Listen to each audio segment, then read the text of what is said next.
I'm in the country with the most unicorn companies per capita in the world. The building right behind me is the headquarters of the ride-sharing company Bolt, giving Uber a run for its money. And the one behind it is the offices of TransferWise, now Wise. These are two of 10 unicorns founded right here in Estonia. In A Theory of Everyone, I discuss how Estonia embodies so many elements of a collective brain approach to innovation and cultural evolution, including most of what I call the Compass Innovation Framework.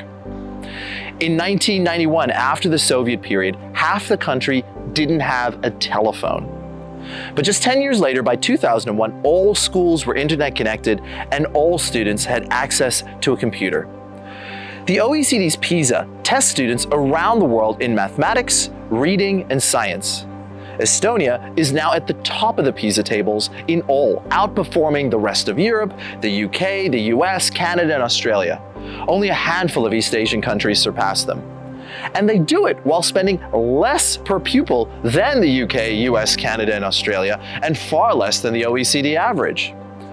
Estonia recognized that the future performance of their country depended on the future performance of their people.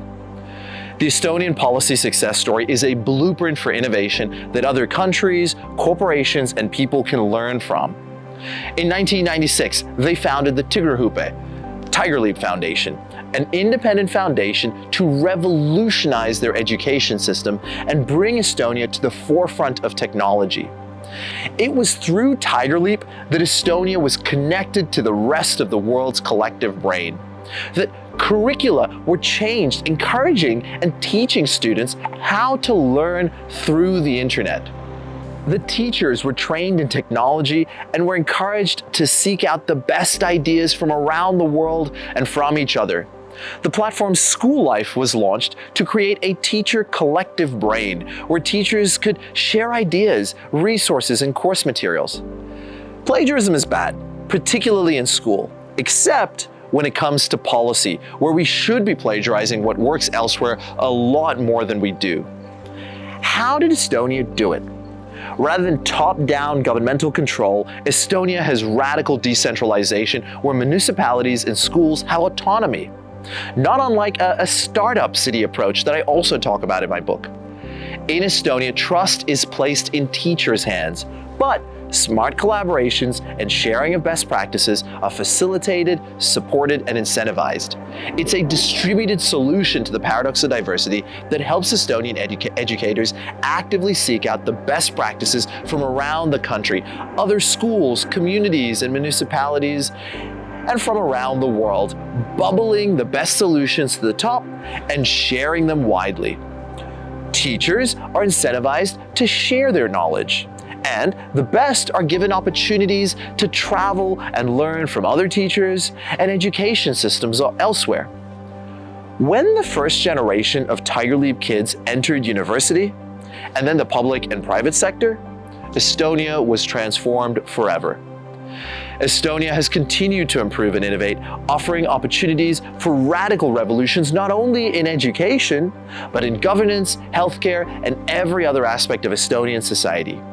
In 2012, it was the first country to start teaching programming and algorithms in elementary, in primary school, to 6-year-olds, reading, writing, arithmetic, and algorithms. Students are even taught concepts from computer science, such as Scrum and Agile methodologies for their everyday lives. In 2013, it was the first country to implement a radical approach to math education, spearheaded by Conrad Wolfram, brother of prodigy mathematician and physicist Stephen Wolfram of Wolfram Alpha and Mathematica. As Conrad puts it, we currently learn mathematics in the order that it was invented. Start with the Greeks, learn Pythagoras' theorem for some reason, and then eventually algebra and calculus. But there's no reason to go through math in historical order. No reason that that should be the most efficient or effective way to teach mathematics. Because math isn't about adding and subtracting or remembering rules for calculating partial derivatives. It's about thinking.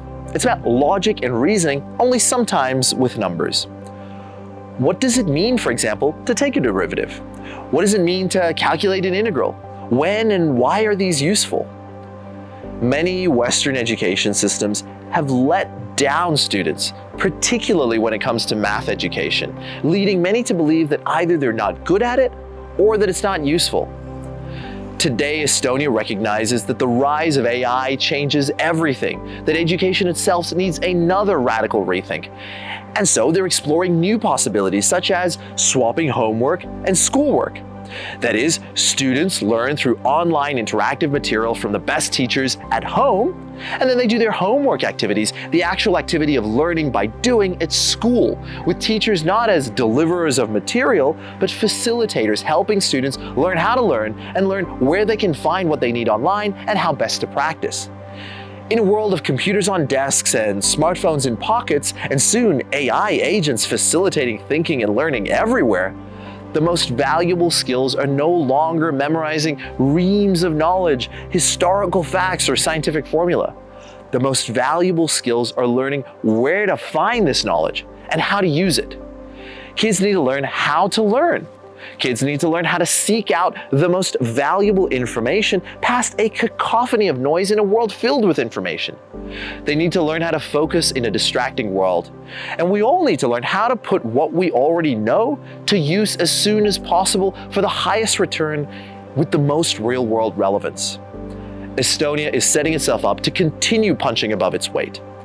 This country, like all countries, has its problems, but it embodies a central message in a theory of everyone.